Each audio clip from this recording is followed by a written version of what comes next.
You're listening to The Fire Break with Steve Wolf. Welcome back to The Fire Break. I'm Steve Wolf. As you have to know by now, The Fire Break is sponsored by Team Wildfire, developing innovative technologies for wildfire control, suppression, containment, and all the things we have to do when the wildfires get out there and get going. Boy, one of the big challenges of working in the fire space is that fire makes a lot of heat. And heat is not good for people in excess dosage. Not enough heat is also a problem too. But right now we're going to focus on the problem of too much heat. And I've got Lexi Engelbart with us. Lexi is with Ergodyne, and her entire job is to figure out how to keep us from getting overheating and melting. Do people melt, Lexi? Sure feels I haven't tested that myself personally, and I probably won't. But as far as I know, only the Wicked Witch is melting, and I think that's just from water. So that's from water, right? So she's really dissolving, not melting. Exactly, and water is actually usually the solution that we need to start with. So water. All right, so you're over at Ergodyne, and they've tried to put you in this position of having to become the subject matter expert on human overheating. Mm-hmm. It's a pretty darn important topic for firefighters and people in that space. Actually, if you're in a community that's on fire, it was probably hot before the fire. So, Correct. So what do people need to know, and what do they need to do? Yeah, so heat stress, the context that I tend to work in is in the industrial space. So construction workers, people in those sorts of fields, manufacturing, that sort of thing. But the thing about heat stress is that this is not just a concern while you're at work, while you're on the job, right? We have people going to their kids' softball games, going to outdoor events, camping, hiking. Heat stress and overexertion from heat can happen anywhere. So that's really what my role here is, to kind of promote that it's not just a worker thing, right? It can happen to any and all of us. So, if I can create solutions or help develop solutions that work for a construction worker, road workers, agricultural workers, how can we then apply that maybe to, Bob and Susie that live around the corner? Or, how can we apply these personal protective equipment measures in other aspects besides just worker safety? So that's something really exciting that I get to do. And yeah, I have my hands in a couple different things. So I do the product development, but I also have to keep very up to snuff on what laws are coming around, what regulatory stuff is being passed. And I have to back up a lot of my claims too. If I'm saying that something's cooling you down, how am I getting about that? So it's a really cool job. So I have two toys that I play with, and you can tell me if they're good, bad, or indifferent. One of them is my Kestrel heat exposure monitor, right? And I think it's not actually wet anymore; it's simulated wet bulb, and it tells you, don't be out for too long, or be out for too long, or 10 minutes at a time, or 2 hours, right? And it's equally valuable whether you're fighting fires or on a soccer team on a Saturday morning practice, right? It's warning you what your exposure. And the other thing is a cooling vest, which these little frozen pouches, and you wear them against your body. And they use a phase change material to absorb a lot of heat. And those are my two things. I don't know if that's good, bad, or indifferent, but that's my starting point and my reference. I think that is a really great starting point. So the Kestrel instrument that you mentioned, what I'm familiar with as far as their instruments go is their wet bulb globe thermometer. So for those that don't know, we have temperature that's reported out. That's the ambient temperature. But what that doesn't take into account is sunlight, wind flow, humidity levels. So what the wet bulb globe thermometer does is it really paints a picture of the actual accurate conditions. So while it may say that it's 75 out, I got 85% humidity. I have zero airflow, and I have to wear, an outer layer of protective garments or something along those lines. So what the wet bulb globe does is it really says, hey, we say it's 75. What the actual feels like is maybe closer to 95, 100. So those are being mentioned too in some of OSHA's proposed rules for heat stress protection. Hey, measure your wet bulb globe temperature. When it hits this level or exceeds this level, that's maybe when we should be taking rest breaks. That's when we should be rehydrating, that sort of thing. So it is a really great tool, and it gives you that live, what is the actual environment that I'm working in right now, versus, heat index or just the kind of temperature that we get reported out as a civilian. And is there a simpler device? Not, yeah. Trail, like if you don't spend time in the manual or watching the YouTube videos on how to do it, not Yeah. the most user-friendly tool, but I maybe the think, most commonly used one. yeah, and it's like I said, it's going to be the most overarching and kind of the golden standard for the most accurate feels like temperature. Okay. What I have noticed in the past couple of years, just since heat stress has become more of a topic with OSHA and just in the general space altogether, there's more apps that are coming out. The National Weather Service, National Oceanic Atmospheric Administration. There's a lot of these parties and entities that have an app that maybe you can check into based on your zip code, or the National Weather Service has to do a lot of weather reporting anyway. Could you mention any agencies that haven't been defunded? Yeah, that's it's a huge. I laugh about it, but every day we're like, Yeah. how do we continue to get people this information that's really, really important information, because it is extremely important that these agencies still exist to protect workers. I won't go too far down that rabbit hole, but yeah, we definitely keep very close on all of the agencies that we are watching for and that we partner with. It's definitely interesting times, but all things considered, this OSHA proposed federal rule is still moving forward at this point, which was a surprise to us, quite frankly. I'm really excited to see. We've kind of heard comments from both sides. Workers on the front lines. Hey, I've seen my family member experience this. I've seen a coworker experience this. I wish something was in place. From the other side of the spectrum, we want something like this, but how is this feasible? How is this scalable for me to implement as a business?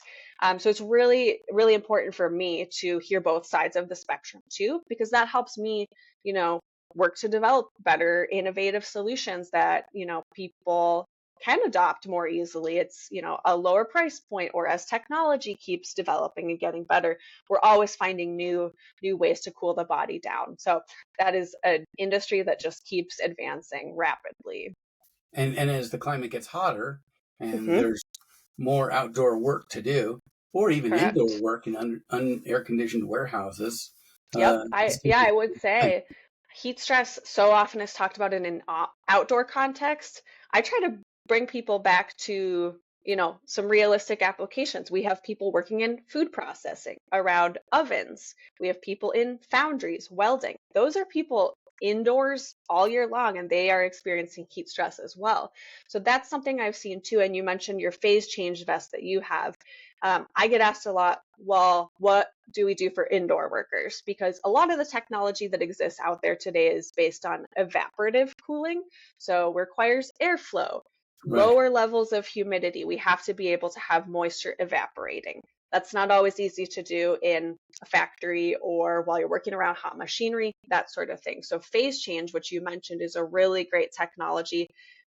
I say kind of agnostic of all environments. So you can have layers, you can have zero airflow, you can have 100% humidity. This will still work. So that's a really, really great option as far as some technologies that already exist out there, and ones that we just continue to see advancing every day. What else? Like if I want state of the art, right? Yep. I've got my fire crew and they're out there deployed, and it was 104 degrees and it's 98% humidity, and they're Hmm. standing in front of a radiant fire. Yeah, it's a Like what complex. and then let's say my people are more important than what I pay to keep them cool. Hmm. Uh, what are my go-tos? Yeah. So it's a hard question you pose, because FR, so flame protection basically, and cooling, those properties don't always marry up. So Right. typically the more FR protection you need, The thicker the material gets, the more coverage you have to have. So that's when we have to start thinking of these things that, again, like I kind of said, agnostic of all conditions. What I Yeah. would say first and foremost, water, water, water, hydration, and electrolytes. That is going to be the number one thing that we would always recommend you start out with. Because usually if you start getting dehydrated, you're actually, you're probably dehydrated from yesterday. So it is one of those things that just keeps, it's like a, a snowball that just keeps growing if you are not catching up on your hydration. It would be a melting snowball, though, right? Exactly. Yeah. Then you drink the snowball and then you're hydrated again. But um, dehydration is cumulative and it adds up over the absolutely. course Yeah. of So exposure. that is always something we say. And a lot of people ask, should I be drinking water? Should I be drinking electrolytes? Answer is, of course, it depends. It depends on if you're getting that healthy and balanced diet, if you get electrolytes from other things. So some people will snack on pickles. That's a really common one for electrolyte replenishment, surprisingly enough. There's a ton of, these sports electrolyte drinks that exist out there. We'll just say everything in moderation. Make sure you're balancing out your diet. So hydration first and foremost. Is With it a lot really of everything in moderation, though? Like, as if everything is good, or some things actually just crap? You're just drinking salt, or you're just drinking sugar. Uh, yeah, I what's really balanced and optimized? Like if you were I had a heat coach once. This was a weird, mm-hmm. a weird gig, but I was doing pyrotechnics uh, on a movie in Death Valley, Aha. and it was the sand temperature was 124. Yeah. So I hired a heat coach for our department to come in and make sure that nobody on the special effects crew, passed out, got Yeah. injured, or was even, unable to work as a result of exposure. Yep. And they said you're either drinking and peeing or dying. Right? Correct. You're constantly bringing in cooler water, heating it with your body, and Mm-hmm. expelling it as a Exactly. primary means. Um, Yeah. but if you're dealing with these like really, they don't call it Death Valley for nothing. Correct. So Yeah. and those same conditions exist on numerous fire grounds across America. Absolutely. So Yeah. So what's this like? So if you're the heat coach to my fire crew, mm-hmm. yes, they have to wear their FR clothing because they have to. Got you. But Mm-hmm. right, but what's the regimen that you're going to put them on of hydration, water, clothing, cooling garments, breaks, etc. Right. What does that look? Yeah. So, speaking from a safety perspective, we have this system called the hierarchy of controls. Sorry if I'm over explaining it to anybody, but Like? the things towards the top are the most effective at mitigating a risk. The risk in this case, heat stress. Ones towards the bottom are less effective. So at the top is things like substitute. We can't substitute out or replace out some of the machinery or the location that we're working on. So we have to start moving down this hierarchy of controls. We always, always, always say PPE should be the last line of defense. We should be trying to control our conditions as much as possible because that is proven to be more effective than PPE.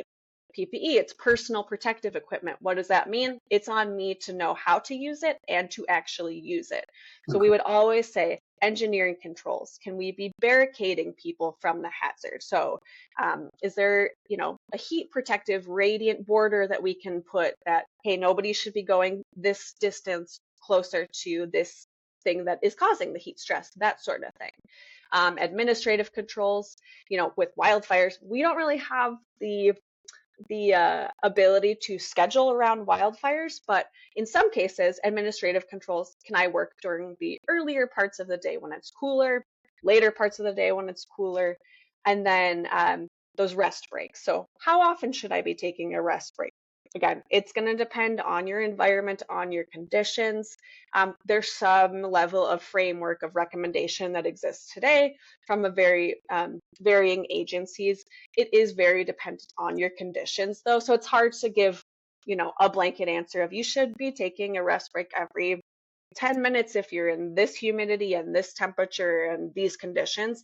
So I don't have a beautiful, perfect answer to give you, but there's a lot of recommendation for, hey, if you're doing, excessive heavy manual labor. That's going to add to your heat load versus maybe just a flagger who's holding a sign on a construction site. That would be considered maybe not as manual of labor, but they still are exposed to these hazards too. So of course, there's so many different factors in heat stress. It's not a one size fits all. It's not like a high visibility thing where, a construction worker's wearing a vest, you can see them. There's really nothing else that they need to do. For heat stress, that presents itself so differently. So I'm acclimatized to my Minnesota environment. If I was to go down and work next week in Florida, my body would not be used to those conditions. That is what we see being the most common time span for heat incidents and heat fatalities. New workers within the first week of work, that is when most commonly these incidents happen because they're going 100% on day one. Their body is not used to doing that, especially if you're in different conditions. So when we have new workers, returning workers, or if I'm assuming, people who are fighting wildfires have to come in from different surrounding areas, sometimes anyone who can come. Sure. So being really aware of, there's different conditions for everybody's body. What medications are you on? What's your diet? Did you drink last night? There's so many different factors. I think that's why it hasn't become, a federal rule at this point, because there have always been so many factors. And now everyone's kind of getting a grasp on, we just keep getting hotter. 2024 was named the world's warmest year on record. 2025 is looking like it'll be in the top 5. Definitely not setting what we did last year, but point being, this is not going anywhere. So right. Making sure that personally, people personally understand, I will react very differently than you will, Steve, in different environments. So it's really about taking on some of that ownership yourself too. And that's why we're doing, this Project Heat at Ergodyne, really to try to understand or get people to understand there are solutions that exist today. If you're not always brushing elbows with safety professionals or people in the personal protective space, you might not be aware of all the options that exist, and they're not always crazy expensive. We see cooling towels, the neck wraps, those are really easy. We see people even wearing those, going from work day to the weekend, bringing those with them, camping, that sort of thing. So what I will say about heat stress, it's a very personal topic. And that's what we're trying to encourage and just really get education out there on, I'm not talking to my boss about what medications I'm on. So they don't know that, a diabetes medication could actually make my heat stress happen faster. So that is something we're just working to get, professionals trained up on all the signs and symptoms and right. all the possible factors. It's complicated, and that's why we're basically out here talking about it so much. So, and then they also have like the attitudinal bias Correct. of the worker themselves, right? And that succumbing to anything is, thought of as some form of weakness, right? Yep. And motivation to stay on the job varies by the job, right? If I'm working in a meatpacking plant, I'm going to be looking for every break I can get. But if I'm trying to save people whose houses are on fire, I'm not going to ask for a single break in the day. Exactly. And that's the difficult balance, is finding what makes sense for the environment, the job you're doing, and like what is realistic. We have people that work at heights, people that work on cell towers. How are they supposed to climb down to take a rest break and then climb back up? It's right. Like the amount of time and energy they just spent climbing back down, then climbing back up. That's why I love talking to people in different industries. It's like, hey, I'm really obviously for this heat stress rule, but like, how would this be hard for you to implement? And that's, again, what gives me great ideas for product development. It's like, okay, it's not feasible for them to come down. So what can I do while they're working at heights? Hydration packs, like the running style backpacks that have water in them. That's probably more feasible than getting them back down for a water break. So just things like that. I love talking with people in different industries because, again, I work at a desk. I get out in the field as much as possible. I've got all my PPE that I go out to job sites. But these are the people that are out there every day, and who would know better than what they need than the worker themselves? Yeah. So for people who are working under the most severe conditions, and if we're specifically focused on our audience here at the Fire Break, Hmm. what's the advice for them? Should you drink room temperature water, or should you drink cold water? And that's a preference thing. All the stuff I have read about, and I'll just say I'm a self-study, so I've Yeah. just done research myself on all of this. I did not go to school necessarily and I'm not a hygienist, so all of that is my caveat. Okay. What they typically say is, drinking cold water, it will then cool down some of these parts that are near organs. So Makes sense. instinctively, that is where people tend to go. But there's also concerns about feasibility. I'm in a remote site. I don't have a Right. fridge over here. Right. What some of the guidelines Right. say, suitably cool. Yeah. What does that mean? There's that. Not Yeah. baking in the sun, basically. So any water is better than no water. Definitely cold would be preferred. And what about the vests that are, conductive cooling? Yeah. So the one that we were talking about, the phase change one, that's going to take our radiant body heat, basically. So there's different temperatures you can have them formulated to. We have some in our line that are at 64 degrees, about 30 degrees below our body temperature. And I'm on a timer. So sorry. Okay. I think mine is set to 57. I just literally messaged my IT person and I was like, if I have a meeting longer than 30 minutes, I have to be the inflatable car salesman. Fine. Lost my train of thought. Phase change. Phase change, Yeah. 57, 64. Yep, 64. So 30-ish degrees below our body temperature. It's going to slowly and prolong out that cooling period. So as long as it's basically below your body temperature, Yeah. any of that's going to be helpful. However, then you're doing kind of the back and forth of, well, do I want extra weight on my body with some cooling? Or is it more feasible for me to stop and take a break every 15 minutes, go drink some water, maybe hit a fan, AC, something like that? Not likely in the fire space. Correct. And that's why you pose a very great challenge. And, maybe wildfires is just an industry I need to be studying more, because it seems like there is probably a gap in that market for solutions that are truly in the most remote and, extreme of conditions. That is the hard thing about having cooling options, is there usually is something required to activate them. So get them wet, put them in the fridge, put them in the freezer. Right. Evaporative cooling, has certain things that it can do on its own, but as soon as you get layered up with all of your protective garments, those kind of go out the door. So that would Recirculative cooling. Pardon? Recirculative cooling. Yeah. There's a ton of options that exist. There's, the most high end where you are tethered to a hose, tethered to a water source. It's a recirculating water vest. There's ones that are battery powered, tethered to a power source. There are options that exist for some of these more extreme conditions. I would say that the market that I sit in, slightly less extreme conditions, so I don't have all the solutions necessarily. But that is just something I would encourage. Like, I didn't know that all these cooling options existed until I moved into this role and became the subject matter expert on PPE and heat stress. You just don't know that some of these things exist. So definitely would encourage, if anybody is looking for something, a cooling PPE solution that, maybe exists today, but there's some tweaks that can be made. Something we really love doing at Ergodyne is voice of customer. So specifically speaking with the people using the product. What do you like? What do you not like? What do you feel like is missing from this? Again, they're the people on the front lines every day. Nobody knows better about what their needs are than they do. So Sure.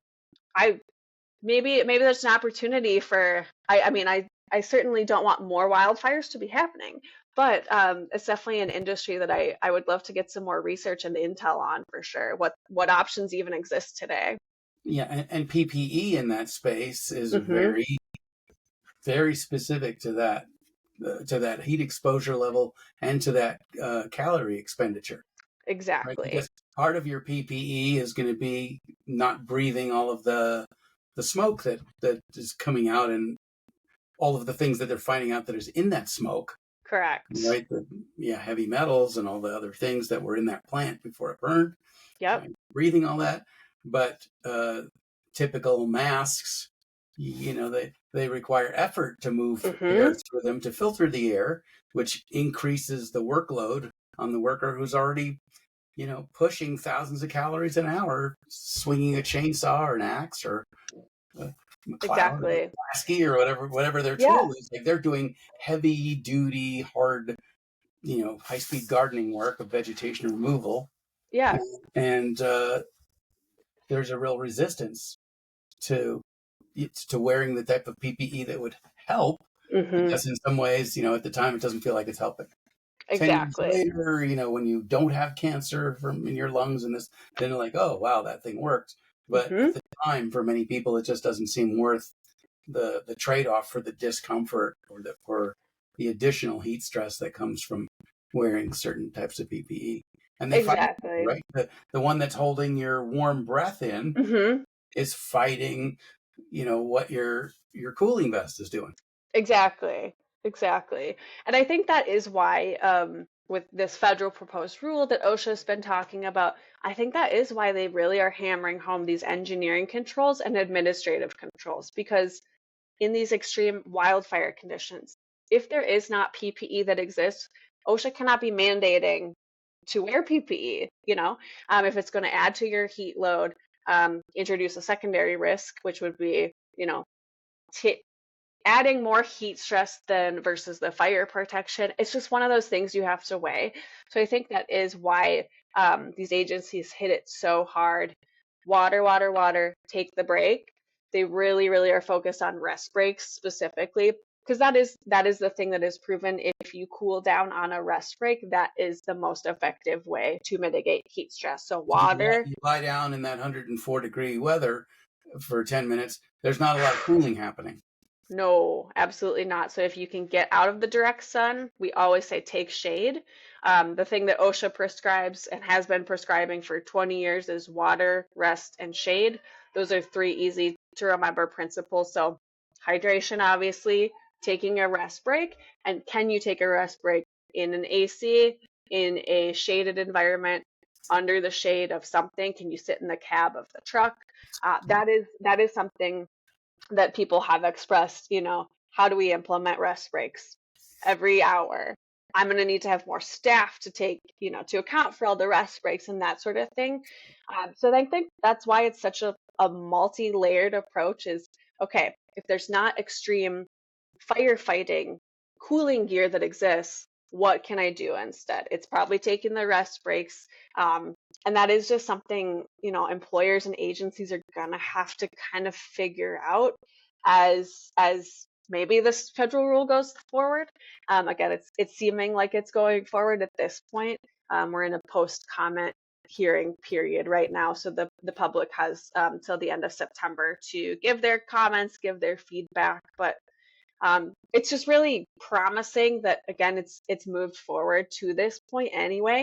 And if we can just raise awareness on the topic and you know the illnesses that can come about, signs and symptoms, that's better than providing PPE that somebody doesn't know how to use. Right. So Ergodyne is not going to sell OSHA solutions, right? OSHA makes the solution, and now that's the rule, and hopefully people follow it. But Yeah, from so a if they're product standpoint, recommending, right? yeah, You make a thing and you sell the thing. You're not making and selling public policy. So, correct. so on the thing assembly line, what are the things that are coming off that line, or that you'd like to be coming off that line? Uh, that that commercial products that could make life easier for people. And Yeah. what's Um, showing promise there? Yeah, so the common threads throughout this federal proposed rule and what people have been prescribing for decades is the water, rest, and shade that I mentioned. So continuing to make it easier to get access to water. Ergodyne doesn't Because make water, right? we don't, we have hydration carriers, so the Okay. packs, All right. coolers, water bottles, that sort of thing. And then we do, an apparel style part of our category. So like vests, so class 2 vests, so you can still be wearing your high vis, which is often a requirement at a lot of these places, but they want cooling to be featured in that as well. Um, you know, a lot of materials and fabrics that are already used in your workout gear, they're going to be really great at getting that sweat off the body. So anywhere where I can They're see also really crossover, flammable, right? yes, they are. So yeah, Combining FR with wicking.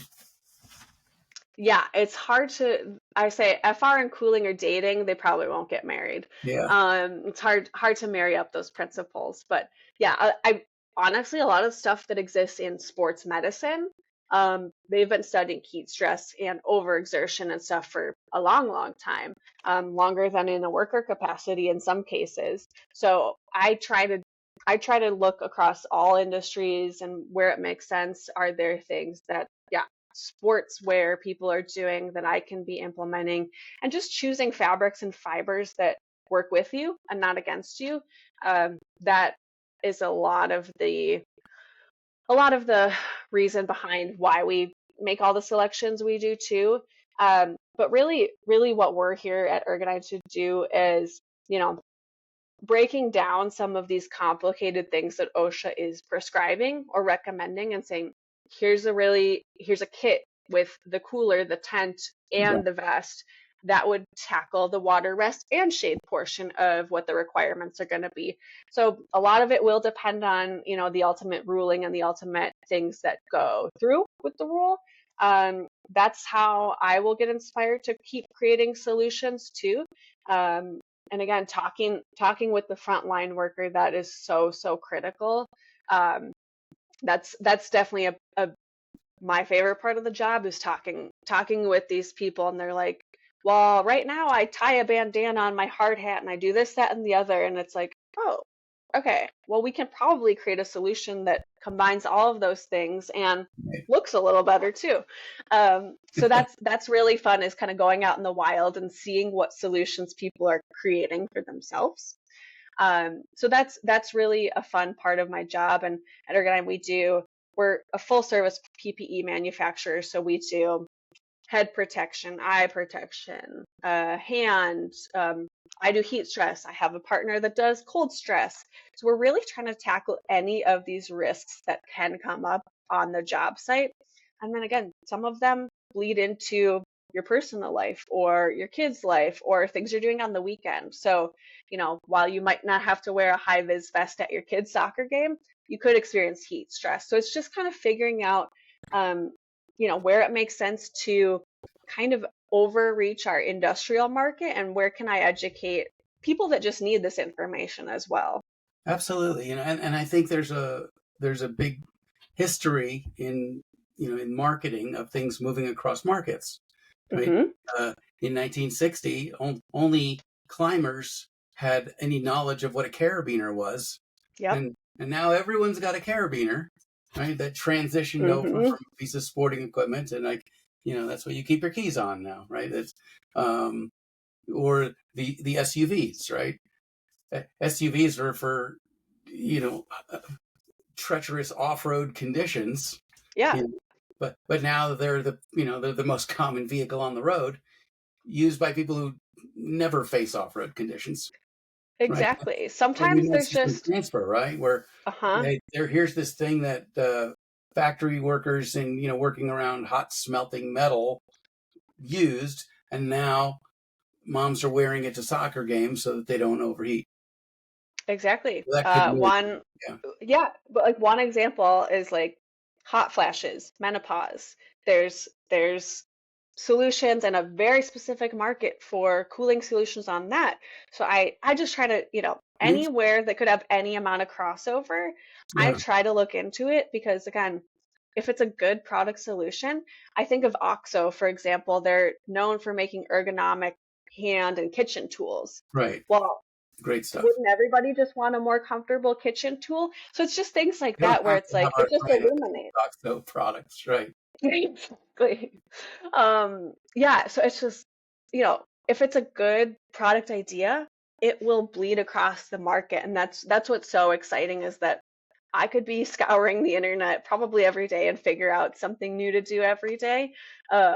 So it's a really, really fun job. Again, I never would have predicted that I would have ended up in safety, but it's really cool to do product development. You get the creative side, the analytical side, and then I get to dabble in all these other things too with, government agencies, and just becoming an expert on this topic. It's fun.